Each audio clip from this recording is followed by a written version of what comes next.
असम के संविदा शिक्षकों के लिए अच्छी खबर है। लंबे समय से की जा रही मांग के अंत में कल यानी सोमवार को 23,956 शिक्षकों को सरकार नियुक्ति पत्र प्रदान करने जा रही है। सुप्रीम कोर्ट का स्थगनादेश हटने के बाद अब सरकार नियुक्ति पत्रों का वितरण करने जा रही है। खानापाड़ा मैदान में मुख्यमंत्री हिमंत बिस्वा शर्मा की उपस्थिति में सोमवार को नियुक्ति पत्रों का वितरण किया जाएगा। 2 তাৰিখে আমাৰ বাবে আৰু এক প্ৰাপ্তিৰ দিন। ৰাজ্যৰ শিক্ষামন্ত্ৰী হৈ থকা অৱস্থাত সৰ্বশিক্ষা অভিযানত আমি বহুত শিক্ষকৰ নিযুক্তি দিছিলোঁ।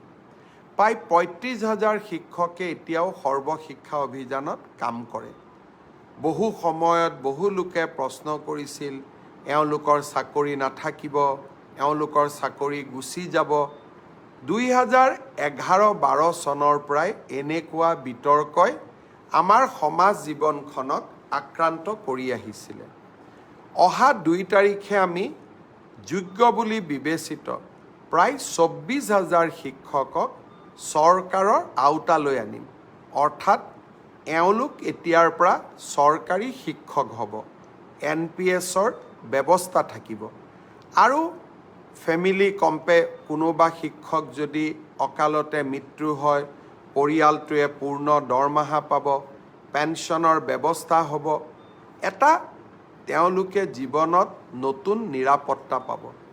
2 তাৰিখে মই সকলো নিৰ্বাচিত শিক্ষকক আমাৰ খানাপাৰা ফিল্ডলৈ নিমন্ত্ৰণ জনাইছোঁ। তাতে আমি নিয়োগ পত্ৰসমূহ বিতৰণ কৰিম।